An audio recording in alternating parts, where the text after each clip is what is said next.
the loss in stress that will be briefly discussed. Uh, like in any other field that we are now working, we see that we have to get along with the relevant softwares. So some of the softwares which are currently used in PT design will be highlighted. Then some of the advanced application of PT concepts will be just discussed, and some intricacies or some special issues with respect to prestigious concrete. The new type of prestigious concrete which is being introduced in last few years, that is bonded concrete, unbonded concrete, is now compared with the conventional prestigious concrete which is bonded. Then responsibilities of RC designer, because we are now dealing with a situation where in the same structure there are two designers. One, the conventional structural designer who deals with RCC components like the beams, the slabs, the columns, and so on. And now we have got a new designer who is doing part of the design of the prestigious concrete elements in that. So there is an interaction required between the two designers, and finally the structure has to be in conformity with the relevant code of practice. Simple example is taken where a typical PT design is carried out in the conventional structure, where in normal buildings where the spans are large, we recommend use of prestigious concrete in slabs to reduce the depth, to reduce the self weight, and so on. But once that design is carried out by the PT contractor's designer, then the things are handed over to the conventional RCC designer to make any further modification and issue the drawings for construction. At that stage, there are certain important issues which we shall be discussing, and so on and so forth. Okay, now we go ahead with the individual items. As far as the prestigious concrete is concerned, we say that it is a concrete in which there have been introduced internal stresses of such magnitude and distribution so that the stresses resulting from given external loadings are counteracted to a desired level. So we have conventional structure carrying some loads, and under the influence of these bending elements like beams or slabs and so on, one phase goes in develops tensile stresses, the other one is in compression. Now to increase the load carrying capacity of such members. Gadgesh sir, तुम्ही जरा slide show वर जाता का? तुमचे सगळे हे दिसते, तुमचा show आहे ना. ओके, एक एक स्लाइड दिसेल.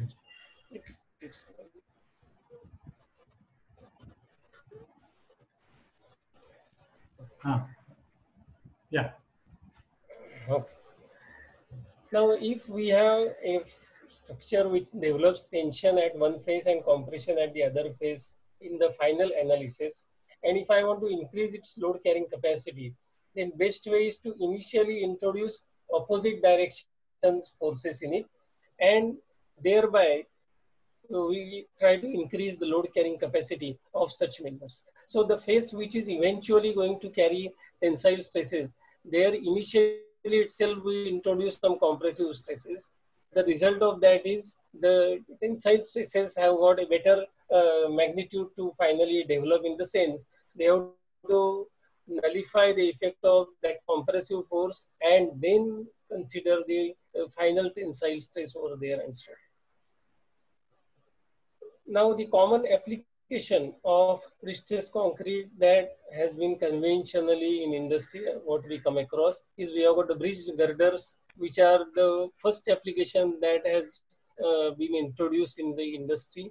Then we have the PT slabs with the PT beams, transfer girders. Now, these are the items which we come across in our buildings where the spans are very large and so on. Then we have the other types of very small structural items like the sleepers or the electric poles, where a concentric prestressing is prestressing is applied and its load carrying capacity is increased to that extent. Then we have the nuclear containment structure, where massive structural requirements are to be satisfied, and conventionally the prestigious concrete is used in those kinds of applications. Then we have the raft foundation, where if the idea is to reduce the depth of the raft, then you can still use the pre-stressed concrete over there and meet the requirements for the raft. The excavation also can be reduced to the extent of reduction in the depth of the slab and so on. Large span floor grid systems are attempted using the conventional, using the pre-stressed concrete system, where we see that the uh, depth of the beam can be reduced to some extent, and beautiful structures can be designed using floor grid system, which is pre-stress at suitable locations.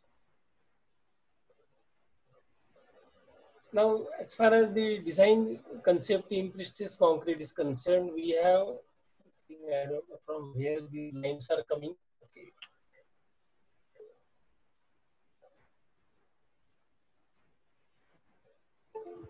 I'll request participants don't not to scribble anything on the thing. I think some of them have pictures. Hopefully, my own device is perhaps interfering. Okay, okay.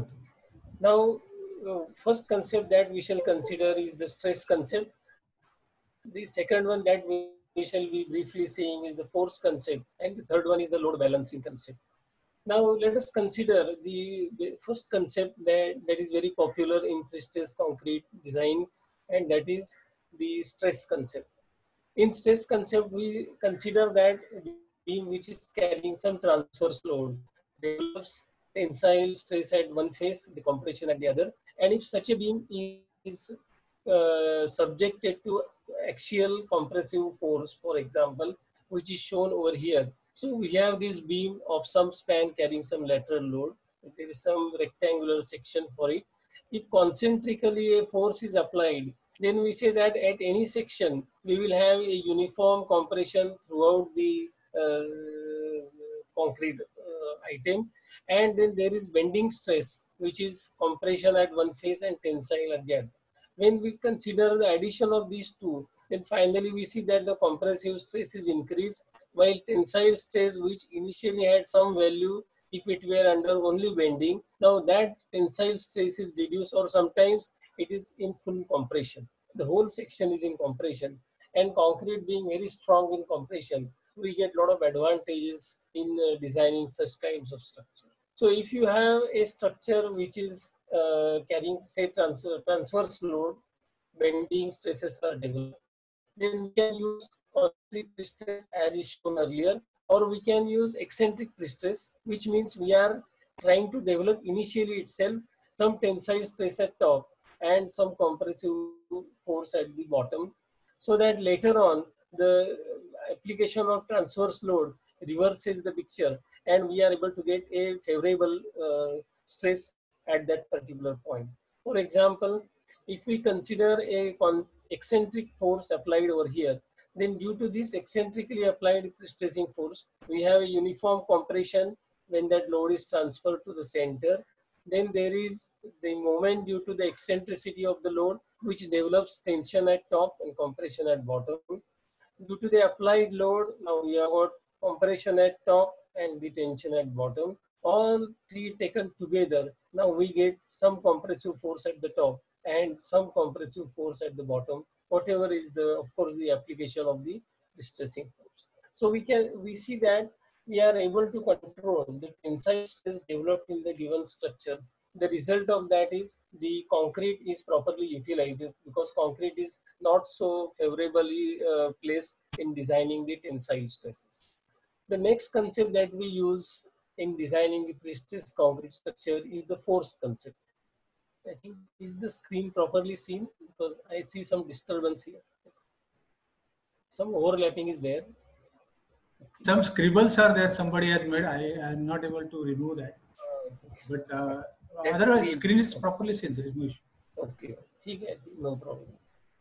Now, in force concept, we apply, say, in a parabolic fashion, the pre-stressing cable is laid in this way. So at any section, we have got a tensile force which is there in the cable itself, but eventually it applies a force and on the given section. And for equilibrium purpose, we have the tensile force in the cable the concrete which develops compressive stress develops a resultant compressive force. Now these two forces form a couple, that is the force in the cable and the resultant compressive force in concrete itself. These two forces form a couple, and the moment of that couple is the moment due to the applied load which we have to resist. So the applied load develops some moment, and these two forces develop internally the couple. The moment of that couple is the resisting moment for the applied load. The third concept that we use is load balancing concept. So if we, for example, place a cable in a parabolic fashion, the cable tries to straighten up. The result of that is it is as if it is trying to apply an upward load on the given beam.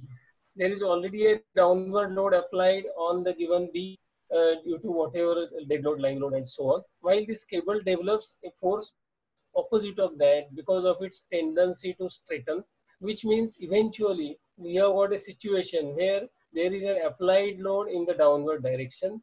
The cable itself develops an upward force of some magnitude which we can calculate depending upon the force that you are applying and the curvature of that particular cable. Together then we get a uniform compression in the given section. Then we have the bendings, we have the bending stress due to the net load applied. So there is some downward load, there is some upward load due to the cable, and together there is some stress diagram for the given structure. So we see that instead of using other approach, we are using an equivalent upward load concept where the cable profile and the force in the cable is converted into an upward pseudo upward force which is used for calculating the behavior of the given structure. Okay. Now, having considered this basic concept in the design of structure, let us see what is the basic difference between these two technologies, the reinforced concrete with which we are all commonly associated with, and the pre-stressed concrete which now we are forced to look into it and see as to in what way we are going to see the new technology coming into our field.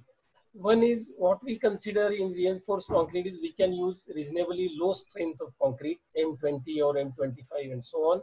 As far as reinforcement is concerned, we see over here that reinforcement that we use is either FE415 or 85 while as far as pre-stressed concrete is concerned, the minimum grade of concrete that we have to use is M35. So 35 MPa is the minimum grade, while conventionally our concrete can have reasonably low grade over here.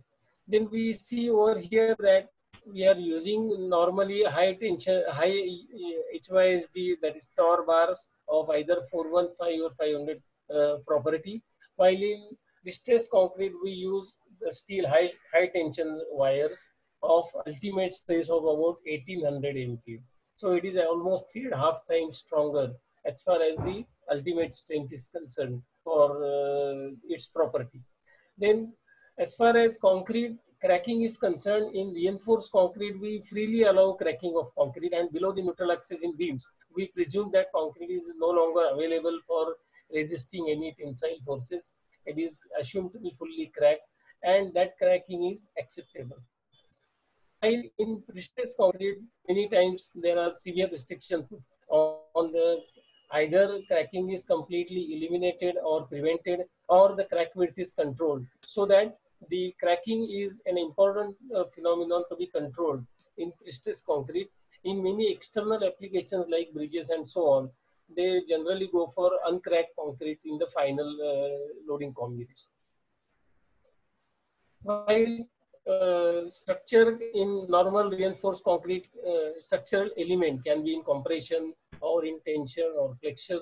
While if at all you want to go for a pre-stressed concrete structural element, then we say that it has to be either in tension or compression. An element which is already in compression, we cannot use pre-stressing for that, because pre-stressing is mainly there to nullify or reduce the effect of tensile forces. As far as structure, RCC structure is concerned, we can have structure of very small length. We have seen in many buildings, small beams are there of 2 meter, 3 meter span. or slabs are also there of very short length. But in pre-stressed concrete, that is not possible. We cannot have a pre-stressed concrete beam which is only 2 meter in span or 3 meter in span, because of some losses which we shall be considering subsequently. Because pre-stressed concrete involves some inherent losses, and if the structural length is very small, then those losses completely nullify the effect of pre-stressing, and then nothing is available from the pre-stressing tendons and so on. While as far as reinforced concrete is concerned, we can see that generally reasonably unskilled laborers can be used for casting the normal reinforced concrete structures. Further, very few specialized equipments are required in handling reinforced concrete, uh, you can say at site. While in case of pre-stressed concrete, we require reasonably trained technical personnel, skilled persons are required, because they have to handle proper the jacks which are used for stressing the cables. They have to properly lay the cables with millimeter accuracy, and so on and so forth. The specialized equipments hardware is required in pre-stressed concrete, like the wedges, the jacks, the pumps for bonded concrete, or the pumps for the jacks for stressing the cables, and so on and so forth. The working cycle for reinforced concrete, whatever is the period that we consider, for pre-stressed concrete, and the working cycle is slightly increased, because we have got additional activity of laying the cables, thereafter stressing the cables, and then grouting. So all these activities involve some time. The result of that is the number of days per cycle gets increased in case of pre-stressed concrete. As far as the codes of practice are concerned, in the pre-stressed concrete, we have the Indian code IS 1343. It is revised in 2012. And international codes are also available for designing, like DS 8110. Then we have the Euro code 1992. And the ACI code is also available for designing the pre-stressed concrete structures and so on. Then we have these materials required for pre-stressed concrete. Of course, first is the concrete that we have to deal with, reasonably high strength. Then we have the high strength wires or the strands going into pre-stressed concrete. Then we have non-pre-stressed steel, which is also required, because 100% balancing is not possible with pre-stressed concrete pre-stressed strands. So some if, help has to be taken from non-PT steel. Then we have the grout for bonded strand, which we shall discuss briefly later on. And we have the hardware like the wedges, the sheathing, the jacks, the grouting pumps, and so on and so forth. So we need all these materials to finally use a pre-stressed concrete structural element. So as far as concrete is concerned, we need two of its properties. One is its stress strain curve, giving you the modulus of elasticity and so on. And of course, we need the ultimate strength or the permissible strength for concrete. So with these two parameters, we are able to go ahead and carry out the design of the structure. Then we have the high strength wires or the high strength strands. Either now these strands that you see are used in in bonded concrete, bonded pre-stressed concrete, while these one with a plastic pipe and filled with grease or some lubricant, that is used in unbonded type of pre-stressed concrete, which is now more popular over the years. As far as high tension steels are concerned, it has got a peculiar stretching curve with its elongation very small compared to Torr steel. In Torr steel, we get ultimate percentage elongation in the range of 14.5 or more, while in case of pre-stressed concrete, that is limited to only 5%, while at the stressing level, it is as small as 1%. So it is a very small elongation that we have to deal with. Many times the strands are available, their properties are available in terms of table, where different diameter strands and their load carrying capacity at a specified elongation are specified. And this data is used many times by the contractor or the PT designer for finally designing the structure. Now we have for non-PT steel the conventional stress strain diagram, which we have got for Tor steel, this kind of diagram Fe415 or Fe500. While for mild steel there is a large amount of yielding, and then there is strain hardening, and finally elongation of the order of 23 to 24% is observed. While for high strain we have got an elongation of about 14%, and they don't have a distinct yield point as mild steel. So we consider that Fe415 or 500 as the stress at 0.2% elongation in this particular case. Okay. Now, the next item that is required in pre-stress concrete is a grout, which is a non-shrink grout, or other types of grouts are also available, which are used to fill the sheathing eventually after carrying out the stressing. Then we have to protect these strands from corrosion. For that purpose, the entire sheathing is filled with concrete, that grout. Either we can have flat sheathing, which is many times used in slabs, or we have got this round sheathing, which is used in beams and so on, where a large number of strands are clubbed together to give a required pre-stressing force.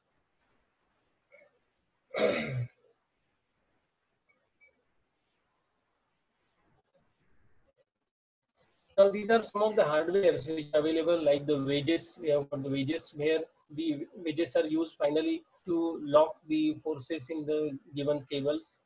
Now, these are the wedges and the sheathing for unbounded PTU strands. These are the sheathings. We have got flat sheathings over here. While here we see the end wedge, which is used to hold the twisted strand, and then the wedges are driven in it to finally lock the PT strands and so on. Now, as far as permissible stresses in concrete are concerned, we have got two numbers, or two, you can say, data given by the relevant code IS 1343. The permissible stress in compression. Now, there are two stages of the pre-stressing operation. One, when you apply the pre-stressing force itself, that is called as the stresses at transfer. And secondly, when you have got full load applied, so that is called as stresses at working stage. So the codes give permissible stresses in both the cases. The IS 1343 gives us for different zones. One zone where the or type of situation where the compressive force remains the same at transfer as well as at the end, while in some cases the later on the forces gets increased and the compressive force also increases. In that case, the code gives different value of permissible stress for compression. In that was pre-tension, while here it is in post-tension. Most of the application with which we come across are post-tension, which means we lay the concrete, the cables are laid inside it, and with sheathing and so on, and later on the stressing is carried out. So the stressing is carried out separately after the concrete is cast, and it gains strength and so on and so forth. Now, permissible compressive stress is to be worked out in at two different places. One, when at reasonably away from the end, we consider the force, the bending, the eccentricity of the force, the bending moments, and so on, and the resultant stress are worked out. While near the end, where a very large compressive force is applied at the end, at that place, very large amount of stresses are developed.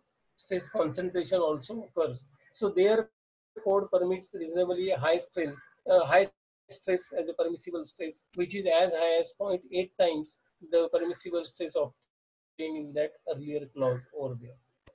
Okay, now permissible stress in tension. There are four types of structures. One is when no tensile stress is considered at all at any stage.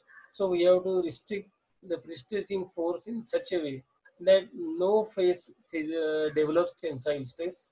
In type 2 structure, we allow some tensile stress, but not exceeding the tensile stress which is permitted in concrete. So if concrete has got some tensile strength, then we limit the tensile stress to that value and so on.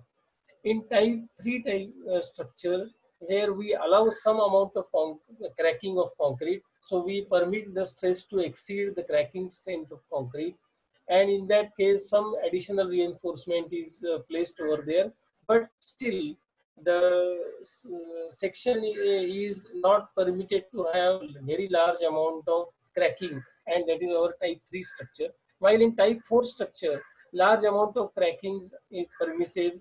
Many times a very large portion of the moment is carried by normal reinforcement itself, while PT also supplements that strength and so on. So in type 4 structure, reasonably large amount of tensile stresses are permitted, and the structure is designed accordingly. Now these are some of the figures given in IS 1343, permissible stresses in concrete in tension for post-tension or pre-tension and so on for different grades of concrete. They give you the permissible stresses in tension. So we have to see whether that stress is exceeded by the designer in any of its applications. And further, if the depth of the member is large, then code further restricts the value of tensile stress in the concrete by limiting the final figure with a multiplying factor which is less than 1. So sometimes you need to restrict the tensile stress further if the beam is very deep and so on. Another important problem associated with pre-stress concrete is the loss in pre-stress. In case of normal reinforcement, we are not much worried as to how much is that loss. Though some loss does occur due to some of the phenomena which we shall discuss. One is the elastic shortening of concrete. So when you are carrying out the stressing of the pre-stress concrete slab, for example, let us say, then first cable is stressed and the slab shortened by a small amount, maybe half a millimeter, 1 millimeter and so. When you stress the second cable, now this cable further gets shortened. The result of that is when all the cables are stressed, in first cable, the force is reduced because its length itself is reduced between the wedges. So this elastic shortening is one of the cause of loss of pre-stress, because all cables are not stressed simultaneously, and the result of that is as you go on stressing more and more cables, the force in the previous cables which are stressed earlier, that gets reduced. The creep of concrete has got similar effect, that due to the creep of concrete which occurs over a period of time, slowly the length of the element itself reduces, and due to that the stressing force also reduces. Shrinkage of concrete also has got the same effect. While as far as creep is concerned, due to creep, the continuous load or continuous presence of the load causes additional deformation in the concrete, which changes the pre-stressing force. It may increase in some cases, but in most of the cases, its effect is felt over a period of time and so on. Shrinkage of concrete has the same effect like the elastic shortening. It occurs in the initial stages. Most of the times, the shrinkage occurs before the stressing is carried out. So this need not be taken care of in designs. Relaxation of steel is also one of the phenomenon where when the stress level is so high in stress strand, in that case, over a period of time, the molecular adjustment occurs, and the strand which you have initially stressed, let us say, to 1400 MPa, after a period of time, it reduces to 1350 or 1300. There is no other phenomenon. It is only the molecular adjustment which occurs internally in the material steel, and that reduces the stress in the steel itself. Then slip of anchorage. When you are driving a wedge at the end, when you are stressing with a jack the cable, and then you drive the wedge and drive it so that the jack can be released. At that instant, the cable slips for a while. That is, few millimeters it slips. To that extent, the stress gets reduced. Now here we appreciate that if the initial slip itself is 2 to 4 millimeter, and if your stress element itself is only 2 meter long, then its elongation itself may be 4 to 10 mm. And out of that, 2 to 4 mm will go in the slip itself. then there will be hardly anything left for resisting the bending effect and so on. And then we say that loss or gain due to the bending of the member. Later on, when the loads are applied, then the phase at which we have got the pre-stressing strand, at that level, the curvature occurs. So that can increase the pre-stressing force.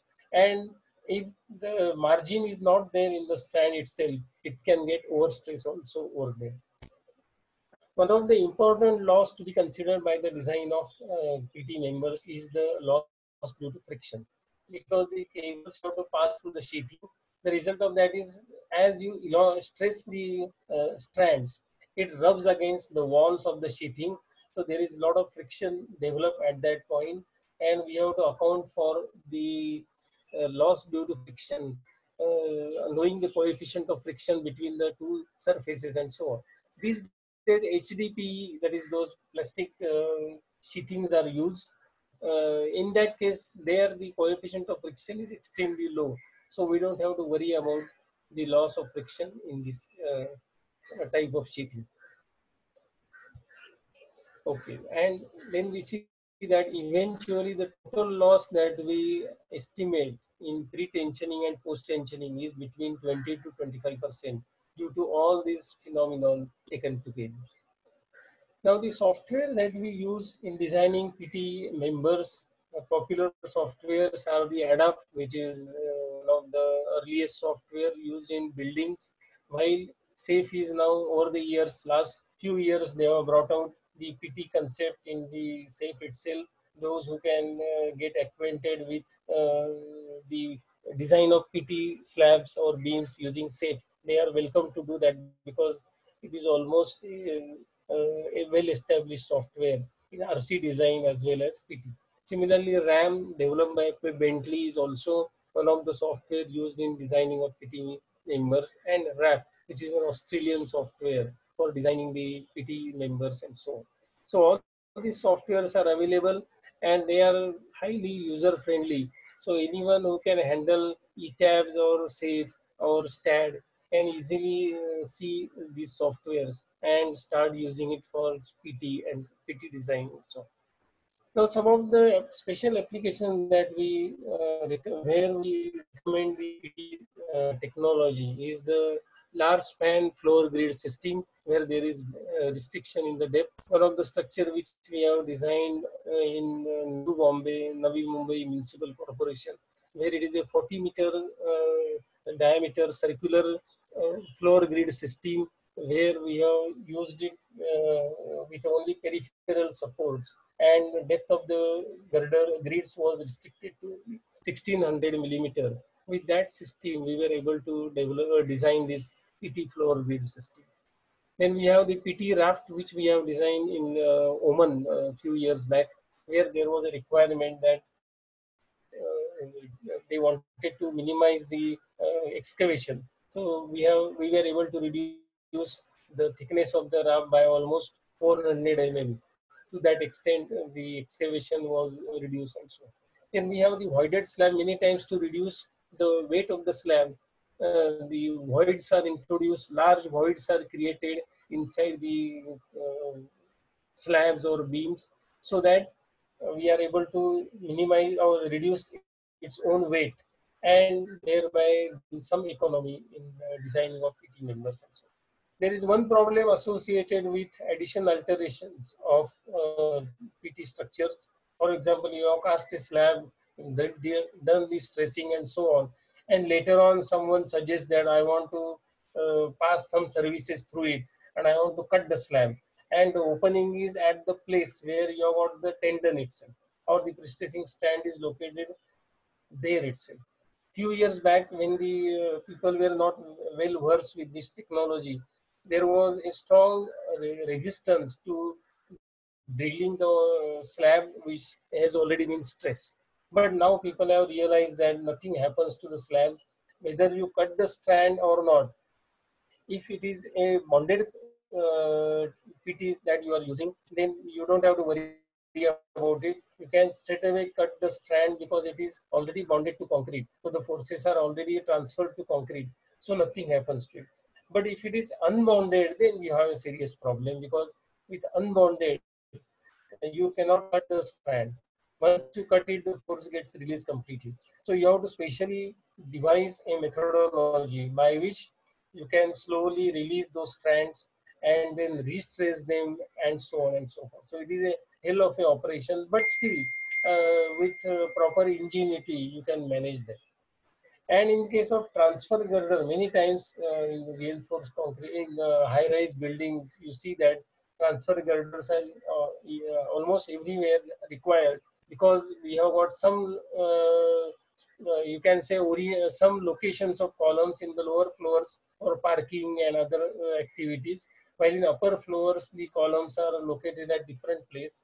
The result of that is we need either the transfer girders or the transfer plates if there are several columns with their change of locations. In such cases, we have got a medium, for example, a girder, which is to be subjected to large loads coming from top. And to reduce the depth of that girder, you can use pre-stress for that. But the problem with this transfer girder is the transverse load is not applied at one go on that girder. As you go on constructing, after construction progresses, you have got some load and so on and so forth. We had a problem where there were 30 floors floating on that column. So after every 10 hours, we had to carry out stage-based pre-stressing, because at initial stage itself, it was impossible to apply full pre-stressing force, because then there was no load to be resisted over there, and it would have resulted into a complete cracking of concrete at the top and so on. So we had to carry out stage-wise pre-stressing. So after every 10th floor, we can carry out the stressing required for that amount of load and so on and so forth. Now we have these technologies, as I have indicated to you, that we have bonded concrete over the years, and recently, I think last 5 to 10 years in our country, people have introduced, and some contractors have specialized into that, in providing unbonded system. Unbonded system has got some advantages over the bonded system, and one of the one of the difference between the two is in bonded system you require some sheathing, which later on is filled with mortar and so on, while in case of unbonded system, that strand is provided with a pipe of very slightly larger diameter than the strand itself, and is filled with either grease or some lubricant to protect it from corrosion. The result of that is, once you lay the strand, there is nothing to be done. No grouting is required, or no other activities involved in that. Due to the presence of sheathing, the lever arm or the eccentricity of the pre-stressing force is slightly less in the bonded system, while because the strands or the overall size of the unbonded system is very small compared to the bonded one, the lever arm that it gets is more. The result of that is that design is slightly more efficient than the bonded system. While in case of bonded system, there is loss of friction, while in unbonded system, there is no friction at all, because the strand is covered by lubricant itself. So there is no loss in pre-stress over there. While in bonded system, we have to grout the sheathing over there, while in unbonded system, that's not required. While cutting of slab is not so easy in unbonded one, while it is not so difficult in bonded system and so on and so forth, which we have discussed. Now we see that, having considered this in the project that we handle these days, where you have got a PT slab, then we have got two designers working on the same project. So we have an RCC designer who otherwise handles RC design of columns, footings, beams, and so on and so forth. While there is a PT designer who deals with pre-stressing design of some of those elements, like the slabs or the sometimes the beams are also pre-stressed and so on. So we see that we have got a designer who is a basic RC designer, And there is another designer, PT designer, who designs his structure, but with one important condition, that he designs his structure, that PT element, only for gravity load. Now there lies the catch, because we as a RC designer have to deal with not only gravity loads but lateral loads like the earthquake, the wind, and so on and so forth. While PT designer, he only considers that floor slab and designs it only for the gravity load coming on that. The result of that is he gives a design which is not final. You have to finally see that that structural element is able to withstand the effect of the lateral loads over there, and so on and so forth. So we now see that the responsibility of the RC designer and the PT designer is started by the RC designer itself. So he has to supply the data to the PT designer, the geometry, then the loads, boundary conditions, and so on and so forth.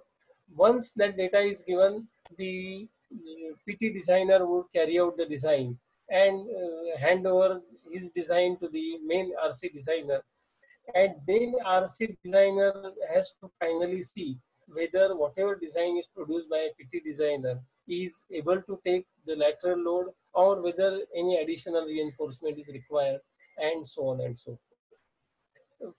As far as PT designer is concerned, he designs the member by taking some moment or by taking some resistance from PT strand and some resistance from the non-PT reinforcement. Now he has to strike a balance as to how much moment he should resist by the PT strand and how much he should leave it to the non-PT strand. There are options available.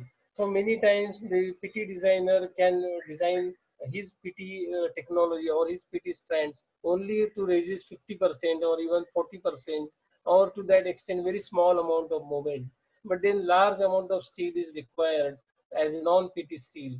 Then the main advantage of providing PT is lost. So many times we have to see whether the PT designer has taken a reasonable share of the moment in the PT strands, and so on and so forth. Now, as far as the non-gravity loads are concerned, like the wind load or the earthquake load, the entire responsibility lies with RC designer. So RC designer has to check the design of the PT designer in such a way that whatever is the additional moment that is developed by the lateral load, he has to finally provide additional reinforcement for that, and then issue a good for construction drawing over there, and so on. And finally, of course, he has to issue a stability certificate, a very intricate or a delicate issue, because he has not designed the PT slab, but still finally he puts his license at stake and issues a stability certificate, and so on. So it is always necessary to critically see the design produced by the PT designer, and finally see that the PT designer has taken adequate precaution and carried out his design with satisfying all the provisions of the relevant codes of practice, and so on and so forth. Now, let us consider now a simple example. I think we are almost coming to the last part of the presentation, and that is, I have taken a simple example, which is of course a real example, where this is a building for which the PT slab was proposed. This particular building, a typical floor is of this type. So we have got in this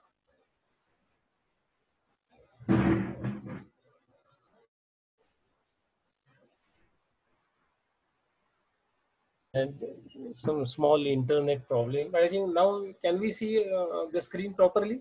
No issue on that? Yeah, we can see. Okay. So here this is a PT slab, and for this PT slab, the design is required to be carried out by PT designer. So the data is supplied to the PT designer, the complete structural drawing is handed over to him. So he should know where comes are, what is the span, the dimensions, the beams, the peripheral beams, and so on and so forth. With all that in mind, now a PT designer makes a model in his software like an ADAP. So he considers the ADAP model using his software. He puts the entire data over there, puts the loads, puts the boundary conditions and so on, and then gives you the details that these are the strands required, these are the bending moment capacities, these are the bending moment diagram, the shear force diagram, and so on and so forth. While you as a RC designer has got your own model, which may be either safe or any other that you software that you have. So you have some software available with you by which you can also take the same loads and generate your own results. So you have got results from a PT designer. Now these moments that he has supplied are due to the gravity load for which finally he has carried out the design. His design is based on two materials. One, some moment is taken by PT strand and remaining moment is taken by the reinforcement over there. So he has carried out the design and he has given you that entire data. So now it is your responsibility to see as to how much movement he has calculated at those locations and how much movement you are getting based on the lateral loads that you have applied. So I have considered in this particular case one of the design strip. So this is the design strip. Now as far as safe model is concerned, we see that safe model is provided with those design strips. We are free to choose design strip of any width, but in the present case we have to take the width same as what the PT designer has done. So he might take design strip of width of any amount that is suited to his working, while we have to for checking purpose take the strip of the same width and generate the results over here. So we have these moments generated by the PT designer. So we can take his data that under dead plus live, we have to see how much movement he has basically got. And out of that, of course, he has taken some movement through PT and some movement through RC. While now using your own software, so in the present case, we have used SAFE, and in SAFE at relevant locations, we have got these moments. So for example, at any place, now in this place, I have got 137.95 as the moment under gravity load by the PT designer using his software. At the same place, I have got from SAFE under gravity plus lateral load a moment of 237.95. So he has already designed his system, PT as well as non-PT, to reduce this much moment, or his reinforcement and strand that he has used might have slightly larger capacity also. So I can take that data from him as to his design is based on this moment, but how much he has actually provided for. So he can supply that data, and using that data and my own data for lateral load, I can now go and carry out my own additional design, that is to provide for lateral load.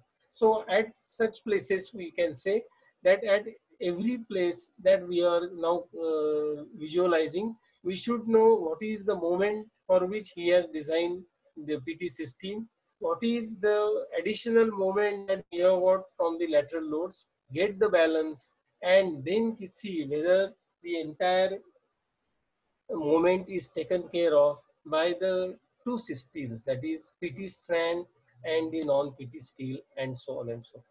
Of course, there are other effects to be considered, like the stirrups also are to be provided, because he gets stirrups due to only gravity load. Due to lateral load, we might require some additional stirrups and so on and so forth. So we have to consider all that strip by strip and then carry out the complete design over here. I think with this, we can come to the almost end of the presentation. And I am really thankful to all of you for patiently hearing the entire lecture, and finally see that if the system that you are now considering, that is your PT system as well as reinforcement, then you have to take the full responsibility.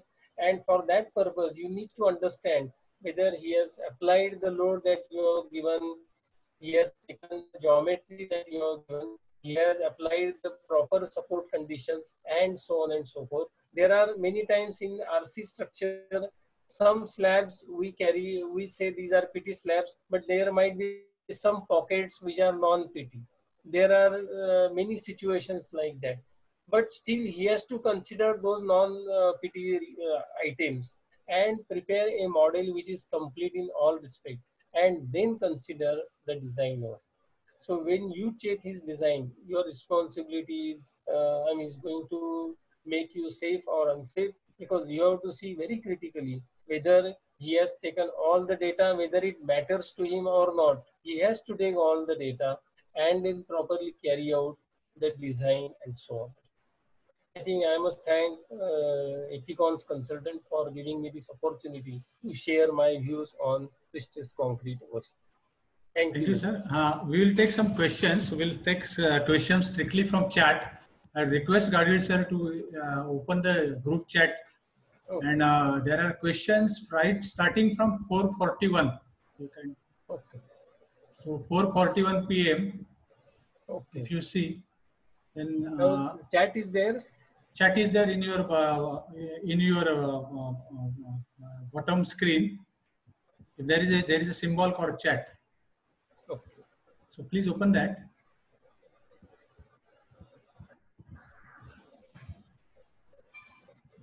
Shall I close my screen? You can close the screen. Stop sharing. Stop sharing the screen. And open the chat. Chat. Okay.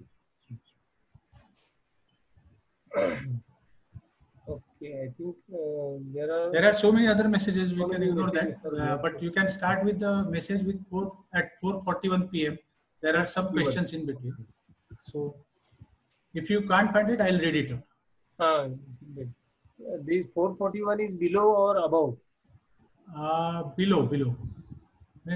You are seeing the timings, no? Yeah.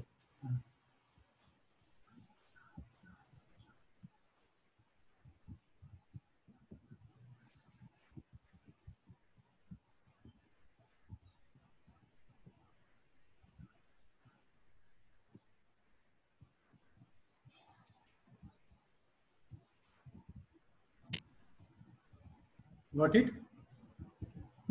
I think it is above. As you go up, the time reduces. Correct. I don't know where you are. Okay. So, as per time, you can. 4:41. That is the first question. 4:48. I have a doubt, sir. In post-tensioning beams, this practice to extend the width of the beam will be more than 300 on either side of the column to accommodate the strand. As strands are not permitted within the column width, is this arrangement is safe for earthquake? Okay.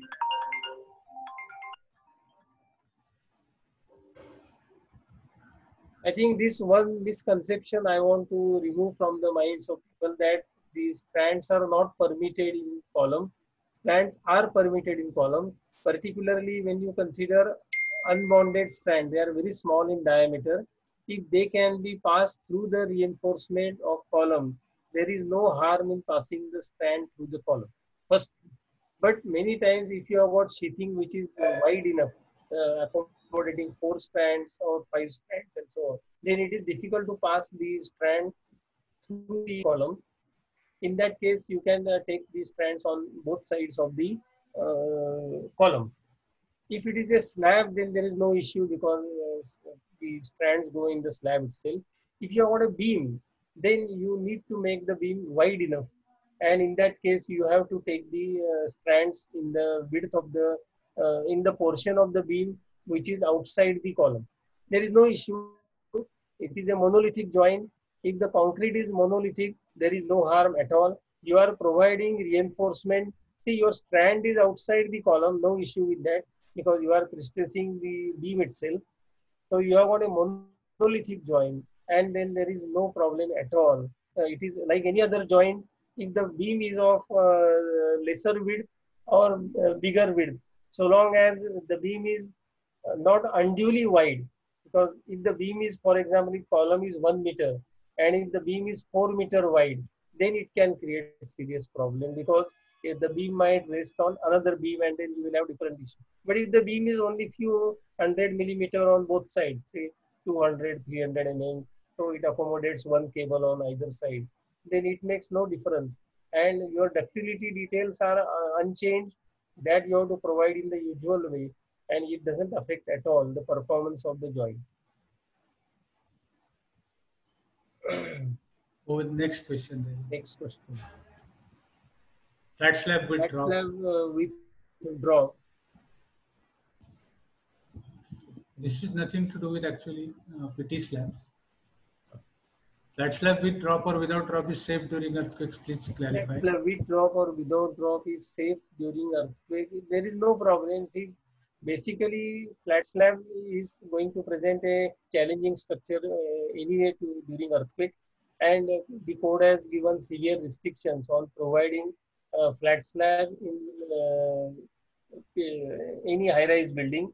But still, they have not prevented the use of flat slab with or without drop. You can use it, no problem with that. Code has given severe restrictions on the lateral displacements of structures with flat slab. So once that is satisfied, I think there is no issue on that. How to simulate the effect of shrinkage, creep, and temperature in software. As far as temperature is concerned, in all the softwares you have got the temperature phenomenon. That is, you can always take that as an input, plus minus 10 degrees, 20 degrees. That is for your general analysis. While shrinkage and creep, there are those coefficients which are to be used in calculating the total shrinkage loss. That cannot be directly taken in some in the software. It seems that in safe software, they have of late come up with some coefficients for shrinkage, but still I have not taken that as a very reliable system. So I have not used provisions in software for creep or shrinkage. Request to please provide That you can skip. Next. Thus, performance-based design. Performance-based design in PT construction adds value to the behavior of overall structure. I think so far as the performance-based design is concerned, I think it is only there in the code, and perhaps in high-rise buildings and so on. People are now feeling the need to carry out performance-based design. That is a kind of pushover analysis. But I have not seen performance-based design with PT construction. Please suggest PT material. That somebody has answered already, Usha Martin. Okay.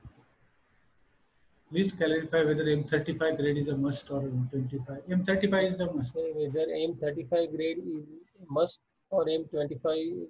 No. As far as PT is concerned, M35 is the minimum grade specified by codes, and some codes even go for M40 also. Then why should give it to PT designer? Is why should it to PT designer is not possible to design for gravity load on our own? See, as far as PT designer is concerned, he is using the strands and so on to satisfy some of your own requirement. You need to reduce the depth of the beam. That is why you have gone to him to see that the depth of the beam gets reduced due to the use of the PT strands. If you don't require that, then you don't have any use of the PT designer. Kindly share PPT on this mail. Okay. What is the minimum and maximum limit of bending moment to be shared by PT? The general guideline is it should be minimum 65%, but preferably it should be 75 to 85%, not more than that, more than 85%, because it is dead plus live that we are considering. So initially live load is not there. So it is better to go for only 75% or 80% and so on. So that is the upper limit. The lower limit, of course, he can't put 20% or 30% because then the very purpose of reduction in depth is lost.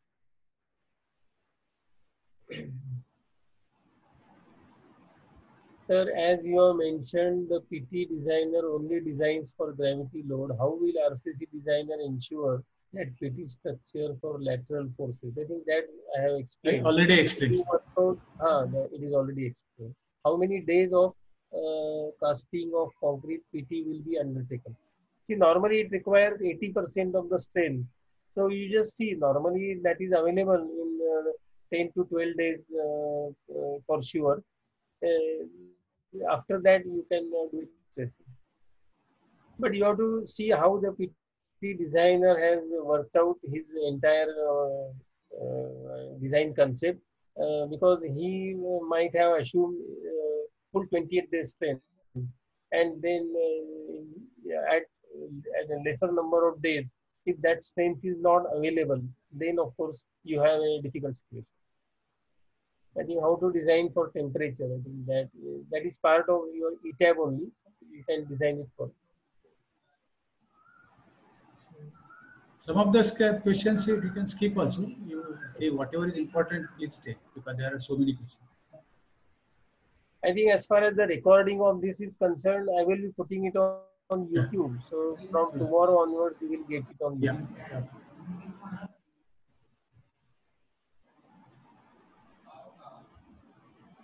Uh, what if the tendon is cut? I think tendon, if it is a bonded system, then it can already transfer load to concrete. So if tendon is cut, it doesn't matter. The load will take proper path around the opening, and there will be full equilibrium established right from beginning. So modification, addition, alteration is possible for bonded system. There is no issue at all. Both bonded and unbonded system, which is best? There is nothing like best system. Only thing is one has got some advantages, other has got different types of advantages. So you can't get both the advantages in one system. So you have to see what kind of advantages you want to encash, and accordingly you can select a bonded system or unbonded.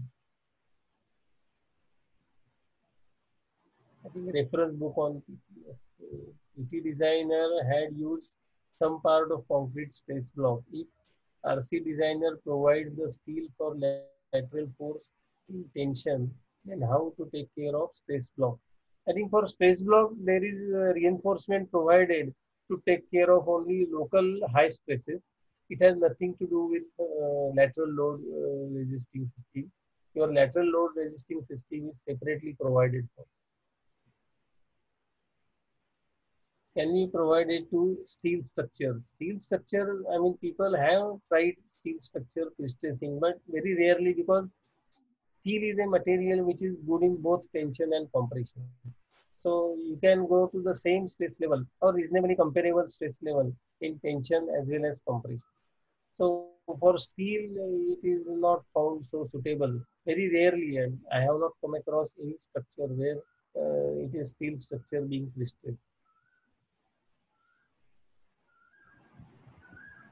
How to choose parabolic profile for tendon? I think that once you know the bending moment diagram, the parabolic profile can be selected. It is any profile that you select, normal, parabolic, that is quadratic curve you can use to select the profile. And for that profile, you get the eccentricity, and accordingly you can work out the stress.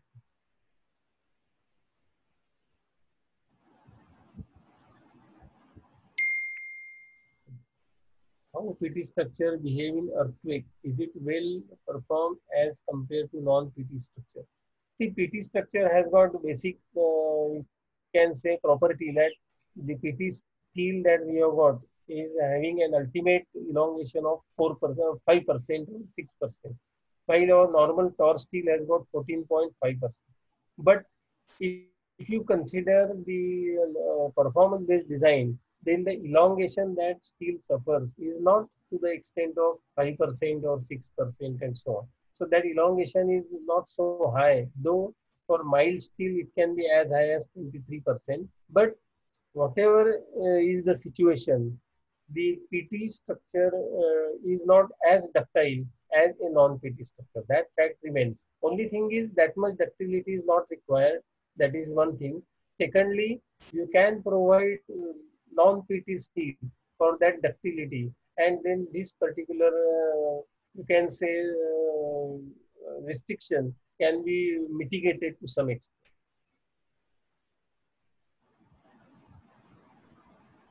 We need one manual calculation to check procedure from you. I think that perhaps we can share, right? There are PT, only thing is structure like slab, you cannot design manually. But once you know the moments, then the design can be checked manually. That is possible.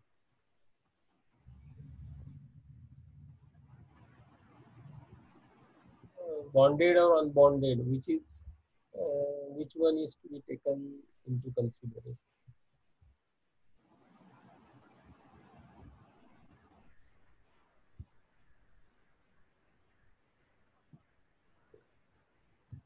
As per 1893, PT slab is not to be considered in lateral load resisting system.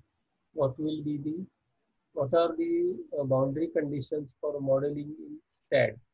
I think it doesn't make any difference because you are considering elastic analysis. So for that purpose, your PT has same boundary conditions as RC slab.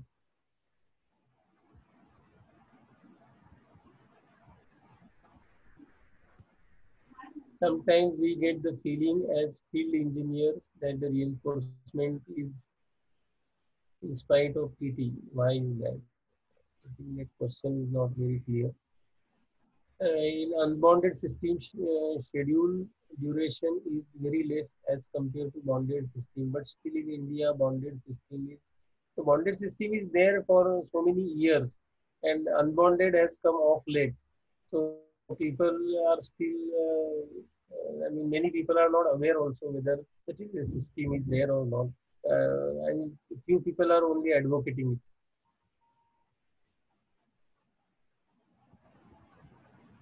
Whether regular HYSD bars are to be provided or strands are no. For additional moment, you need to provide non-PT steel, that is the normal HYSD bars. How do we design beam column joint?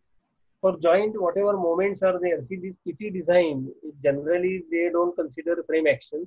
They have no moment developed at the ends. It is generally taken as simply supported, the flooring system.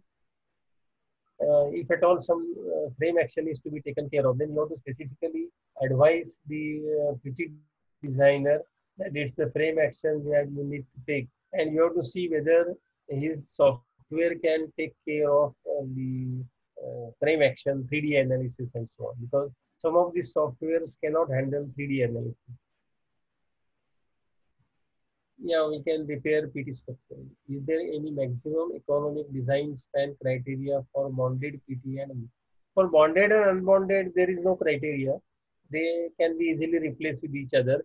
It is whether RC or PT that you have got criteria as to after when you consider slabs and beyond 7.5 to 8 meters, then you start realizing that the PT becomes more and more economical and so on. Can you explain how the PT system can be used for electric poles? For electric poles or railway sleepers, they are pre-tension systems. They are mainly worried about the cracking that would occur under vibrations and so on. To prevent that, the whole system is compressed concentrically. There is no eccentric pre-stressing for these PT poles or these sleepers, concrete sleepers which are used. So they are only concentrically placed, and that is a pre-tension system. So in the yard itself, they will do full pre-stressing, and then they simply lay it over. What is the thumb rule to decide width and depth when we are going for concept design? I think the best rule that thumb rule you can consider is if your mu by BD square, whatever breadth and depth that you have in mind. If mu by BD square is beyond 8 or 9, then you should go for PT. If you have some restriction on the depth of the beam. Is it okay for unbonded PT tendons on top cover zone? Actually, you should provide the maximum eccentricity to the PT stand because they are the costliest item. The only thing is you should also protect them from corrosion. As far as unbonded is concerned, there is no issue with its corrosion because it is fully covered with the lubricants. So you can lay it in the lowest level. Of course, not the first layer at the bottom. You have to provide the secondary reinforcement over there, and on that you can provide the strand. Regarding cutting and precision, Shall I read? possible to cut, firefighting unbonded system is okay or not? I think it is all having enough cover, so there should be no problem with this normal firing. Normal, you can say fire rating that you consider 2 hours. That is good enough for this because there is a reasonable cover to unbonded system, and that will protect it from fire hazard.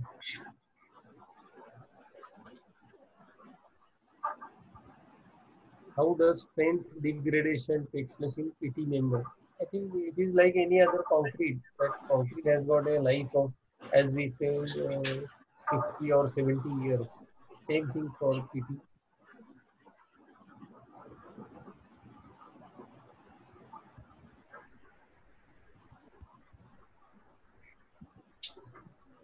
Some are just, then we should go for bonded and unbonded. Additional steel. I think that bonded or unbonded, that decision is not left to the RC designer. Generally, it is some other, I mean, contractors only put for their case. And the client only sees which is the most economical and accordingly.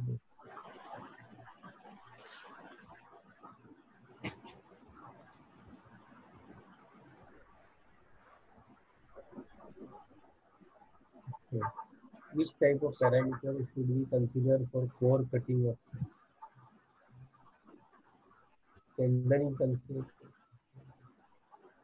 How to handle a situation if sleeve is jammed with concrete slurry? I think with bonded concrete, with bonded PT, that is the problem. Sometimes you don't, I mean, the mortar doesn't go through, and some cavities are left, which is a cause of corrosion in bonded systems. Typically, the practice has been to design the RCC column which have been PT platform in adapt state. How do we take into effect the result of PT builder in 3D models? We take slab for bed load and line and avoid diaphragm in 3D. I think as far as the 3D approach is concerned, we don't have to consider the precision into support because it is a self-balancing force. So it just doesn't affect the performance of the diaphragm and so on.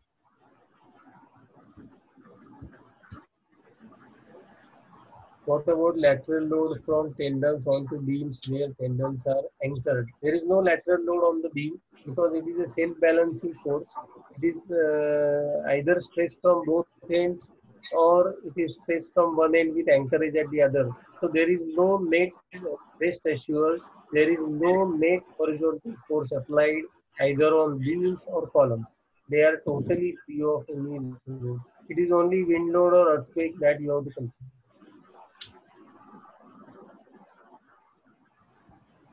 How to actuate PT beam behavior? There no need to actuate or specially model PT beam. Why only unfactored loading is considered for PT design instead of factor? No, you can go for limit state design in PT, no problem. These softwares can, they give you option, either go for limit state or go for working state. How much cracking is allowed in PT slab or beam?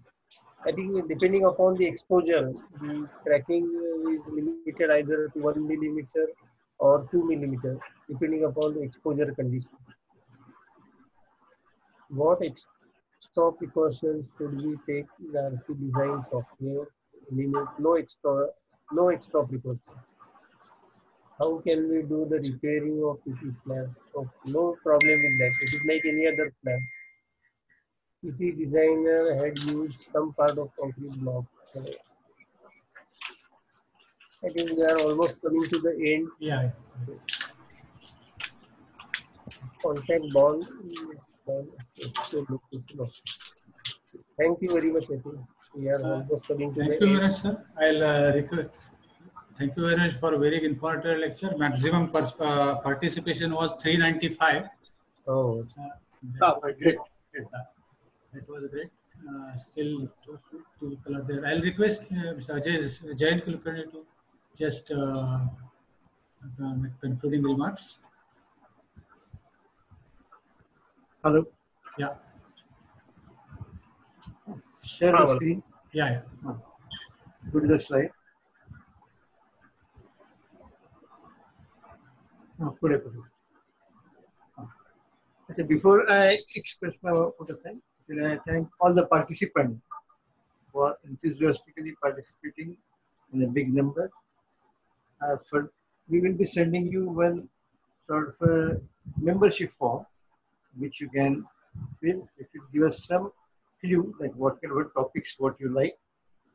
We have a few interesting topics lined up, which will inform you. But next topic, what we're thinking is statistics for civil engineers. And actually 6 interesting topics suggested by Rajiv, which are also in consideration. So once you fill the membership form, you will understand what is your choice, and we'll take all the topics 10 by 10. So I must thank all our team. Next slide. Next slide. We thank all our team, and especially Arvind Purvekar. We have seen him in moderating, but not only that, entire right from downloading the software, taking trials, talking to Rajesh sir. He has a major role in conducting this workshop. Sorry, coincidental. Next slide. And also, there was a lot of homework. We could get a good number of 395. So, we have for Kitali Firke, Anand for technical support, and Rishma Shetty for all the nice slides.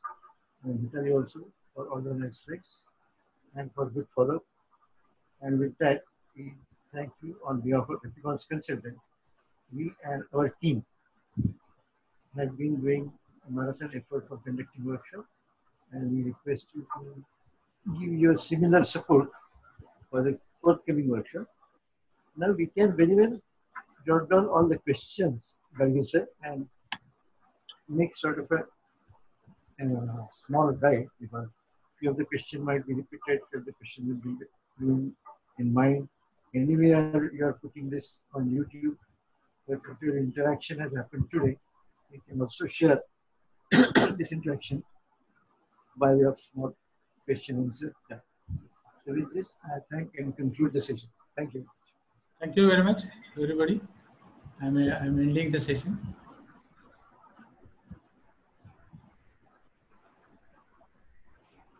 Leave the meeting. Yeah. I'll end it. So Right, sir. Because the final figure was 395. 395. Well, if Italy, we are